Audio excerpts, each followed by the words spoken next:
దేవుని ప్రశస్తమైన నామమునకు మహిమ కలుగునుగాక. వీక్షిస్తున్న మీ అందరికీ మన ప్రభువైన యేసుక్రీస్తు నామములో నా యొక్క శుభాభివందనాలు తెలియజేస్తున్నాను. ఈరోజు మన దేవుని వాగ్దానం యెషయా పుస్తకం 59వ అధ్యాయం 1వ వచనం.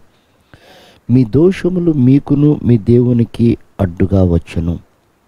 ప్రియమైనటువంటి దేవుని సంగమా, దేవుడు మనం ప్రార్థించినప్పుడంతా మన మొర ఆలకిస్తాడు అని బైబిల్ సెలవిస్తుంది. దీనుల ఎడల నేను కృప చూపుతాను అన్నాడు. నీ కన్నిటిని నాట్యంగా మారుస్తాను అన్నాడు. నీవు పిలిస్తే నేను పలుకుతాను అన్నాడు. నీవు తడితే నేను తీస్తాను అన్నాడు. ఇన్ని వాగ్దానాలు చేసిన దేవుడు ఈరోజు మన ప్రార్థనకి సమాధానం దొరుకుతుందా? మనం ఆయనను వెతుకుతున్నప్పుడు మనకు దొరుకుతున్నాడా? ఆయన మన మొరను ఆలకిస్తున్నాడా లేదా? చూడండి, ఇక్కడ యిర్మీయా అంటాడు, మన దేవుడు ఇవన్నీ చేసేవాడు. అయితే ఈరోజు నువ్వు ప్రార్థన చేస్తున్నప్పుడు ఆయన వినట్లేదేమో, నువ్వు వెతుకుతున్నప్పుడు ఆయన దొరకట్లేదేమో. దానికి కారణం ఏంటంటే మీ మధ్యలో, దేవునికి నీకు మధ్యలో ఏదైనా దోషం ఉందేమో చూసుకో అంటాడు.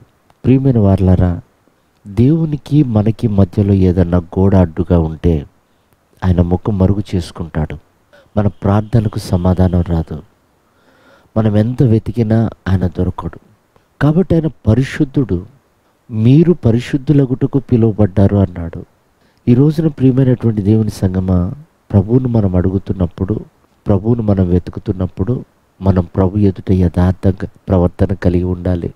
అది లేనప్పుడు మనం ఎంత ప్రయాసపడినా వ్యర్థమే. ప్రియ దేవుని బిడ్డలారా, చూడండి, ఒకరోజు హిజ్కియా మరణకరమైన వ్యాధితో ఉన్నాడు.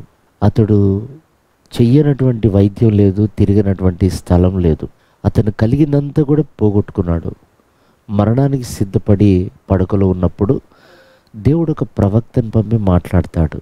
ఏమనంటే, హిజ్కియా, నువ్వు మరణం అవుతున్నావు, నీ ఇల్లు చక్కపెట్టుకో అన్నాడు.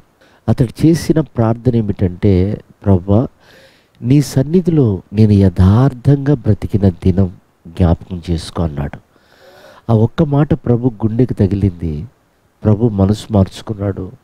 ఉగ్రతకు పాత్రుడు కావలసిన హిజ్కియా స్వస్థపరచబడ్డాడు. ప్రియమైనటువంటి దేవుని బిడ్డలారా, మనం దేవుణ్ణి అడిగేటప్పుడు మన హృదయంలో ఏ దోషం ఉండకూడదు, అది తొలగించుకోవాలి. ఈ రోజున అనేకుల ఎదుట నువ్వు అపహాస్యంగా ఉన్నావేమో, అనేకుల ఎదుట తలెత్తుకోలేని వానిగా ఉన్నావేమో. ఆయన వినేవాడే కానీ చేయి విడిచేవాడు కాదు. నిన్ను నువ్వు పరీక్షించుకో. ఏదైనా లోపం ఉంటే దాన్ని సరి చేసుకొని ప్రభువుని అడుగు, తప్పకుండా సహాయం చేస్తాడు. అలాంటి కృప ఈ ఉదయకాలం ప్రభు మనందరికీ దయచేయను గాక. ఆమేన్.